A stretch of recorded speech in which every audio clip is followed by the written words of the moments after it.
일정 금액 이상의 현금을 입출금하게 되면은 국세청에 이 정보들이 자동으로 통보되는 시스템이 있어요. 이것을 이제 고액 현금 거래 보고라고 하는데요. 하루 이상의 현금을 입금을 하거나 출금을 하게 되면은 은행에서 그 정보들이 모두 금융정보분석원이라는 이 기관을 통해서 국세청에 이제 보고가 되도록 되어 있습니다. 올해부터 세무조사가 대폭 확대된다는 것이 사실인가요? 최근에 이제 세수 펑크가 좀 심해진 상황입니다. 23년에 이제 56조, 그리고 24년에 거의 한 31조, 거의 이제 1년 가까이 거의 이제 90조 가까이 세수 펑크가 났는데요. 심지어 이제 올해도 트럼프 이제 관세 이슈 때문에 아무래도 이제 법인들의 이제 이익이 감소하겠죠. 법인들 이익이 감소하면 법인세도 감소할 거고. 그래서 올해도 또 이제 세수 펑크가 날 것으로 예상이 됩니다. 그래서 아무래도 이렇게 이제 재정 적자인 상태에서 세수를 확보를 하려면은 또 이제 세무조사를 어느 정도는 좀 확대를 하는 수밖에 없겠죠. 그래서 이 세수 펑크 때문에 세무조사가 좀 확대될 것이라는 그런 이야기가 좀 돌고 있습니다. 그런데 제가 여기서 한 가지 더 말씀드리고 싶은 부분은 이것뿐만이 아니라 최근에 이제 세법이 또 개정된 내용이 있어요. 이것은 이제 굉장히 좀 여러분이 아시면 좀 분노하실 수도 있고 좀 충격적인 내용인데요.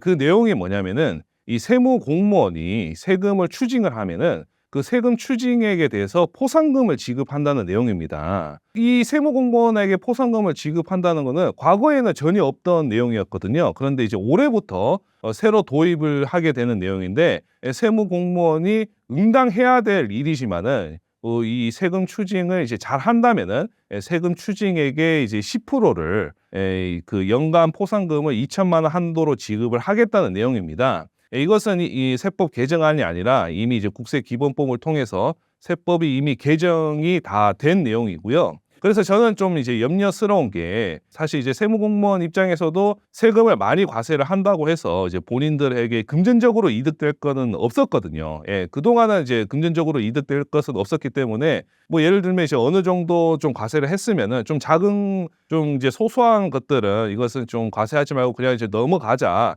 이런 식으로 이제 세무공무원하고 대리인 간에 어느 정도 좀 협상이나 조율이 가능했었습니다. 그런데 이렇게 좀 금전적으로 이 세무공무원들에게 동기부여를 주게 되면은 아무래도 이 조사 과정에서 좀 이렇게 협상을 하는 것이 어렵겠죠. 이 하나부터 열까지 다 깐깐하게 다 과세를 할 가능성이 좀 높아졌습니다. 그래서 우리 세무 대리인 입장에서 이 세무조사가 앞으로 좀 어떻게 좀 변화가 될지 좀 걱정이 되는 부분들이 있습니다. 현금 입출금을 잘못하면 세무조사 나온다는 것이 사실인가요? 이 현금 입출금 같은 경우는 일정 금액 이상의 현금을 입출금하게 되면은 국세청에 이 정보들이 자동으로 통보되는 시스템이 있어요. 이것을 이제 고액 현금 거래 보고라고 하는데요. 왜 이런 시스템이 있냐면 아무래도 현금이라는 것이 꼬리표가 없죠. 자금 세탁 용도나 이제 악용하게 되는 것을 막기 위해서 이 고액 현금 거래 보고라는 제도를 이제 도입을 하였고요. 그래서 이제 하루 1,000만 원 이상의 현금을 입금을 하거나 출금을 하게 되면은 은행에서 그 정보들이 모두 금융정보분석원이라는 이 기관을 통해서 국세청에 이제 보고가 되도록 되어 있습니다. 국세청은 이 현금 입출금 현황을 통해서 연간 1만 건 이상, 그다음에 이제 2조 원 가까이 세금을 추징하고 있습니다. 그러니까 이제 한마디로 국세청에서 이 현금 입출금 자료를 통해서 굉장히 많은 세무조사를 활용을 한다는 거죠.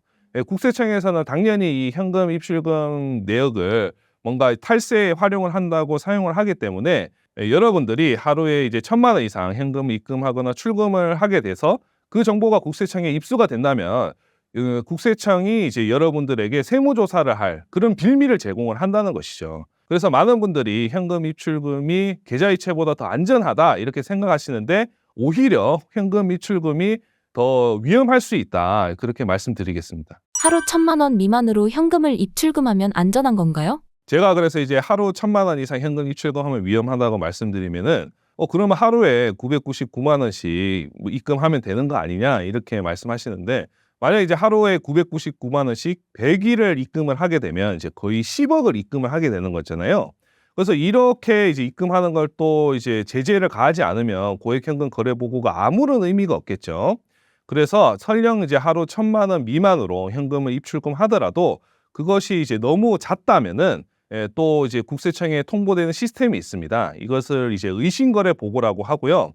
그런데 이 의심거래 보고는 그 자동으로 통보되는 시스템은 아니고 각 은행 지점에서 자체적으로 판단을 하게 됩니다. 각 은행에서 자체적으로 판단을 하게 돼서 그 거래 내역이 의심스럽다면은 의심 거래로 보고를 하게 되는데요. 그런데 이 은행 이제 지점에서 은행 이제 직원들이 만약에 이 의심 거래 내역을 그 성실하게 보고를 하지 않으면은 그 금감원으로부터 징계를 받게 되어 있습니다. 그래서 또 이제 은행원 입장에서는 이 금감원에게 징계를 받으면 안 되잖아요. 그렇기 때문에 이 의심거래 보고 기준이 생각보다 좀 타이트합니다. 그래서 뭐 물론 이제 법으로 정해진 명확한 기준은 없지만 제 개인적인 입장으로는 연간으로 5천만 원 이상의 현금을 입출을 한다면 의심거래 보고로 통보가 될 가능성이 매우 높다고 생각합니다. 또 이렇게 제가 말씀드리면은 나 그럼 얼마 전에 뭐 한 1,100만 원 현금을 입금했는데 그럼 나 이것 때문에 세무조사 받는 거 아니냐 또 이렇게 걱정하시는 분들도 있어요. 그런데 딱 한 번 뭐 1,000만 원 약간 좀 초과해서 현금을 입출금한다고 해서 뭐 무작정 또 국세청이 전부 다 세무조사를 하지는 않습니다. 일정 이상 이제 금액을 좀 초과를 해야 당연히 국세청이 세무조사를 나오는 것이고, 그런데 아무래도 또 이 세무조사가 좀 확대가 된다면은 그 금액이 좀 낮아지겠죠. 그래서 예를 들면은 이제 과거 같은 경우는 5천만 원 정도 현금을 입출금했을 때 세무조사가 나왔다면은 뭐 이제는 그 금액이 한 4천만 원 정도로 좀 낮아져서 현금 입출금 세무조사가 좀 더 확대가 될 가능성이 있으니까 여러분들도 올해부터는 좀 현금 입출금을 좀 조심하셨으면 좋겠습니다. 세무조사를 피하면서 현금을 주는 방법은 무엇인가요? 여러분의 현금 입출금 내역이 국세청에 통보되는 것을 피하시려면은 일단은 여러 은행을 좀 활용하시는 것이 좋습니다.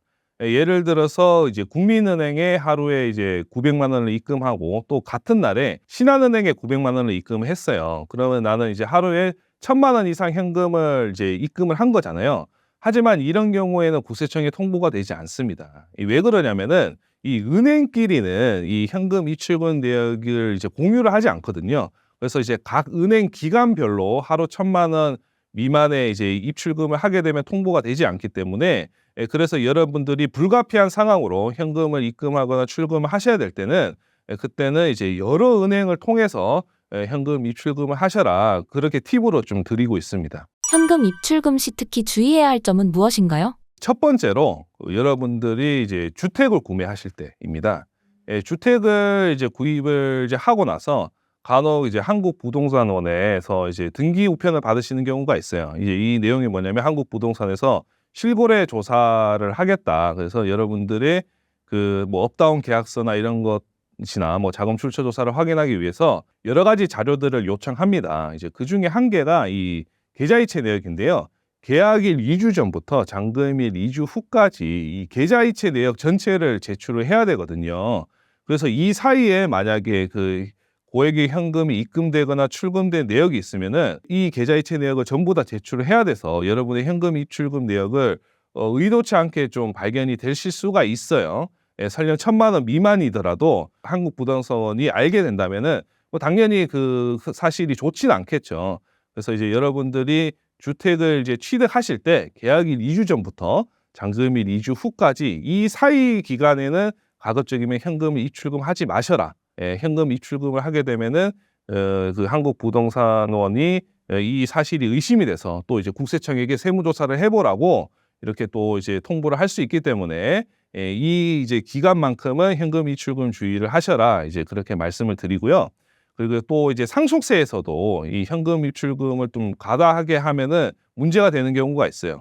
예를 들어 이제 부모님이 이제 그 병이 심해졌어서 오늘 내일 하십니다. 그래서 이제 자녀들이 상속세가 걱정이 돼서 부모님이 그 가진 예금을 몽땅 이제 현금으로 인출을 하는 거예요. 이렇게 되면 상속세를 회피를 할 수 있겠죠.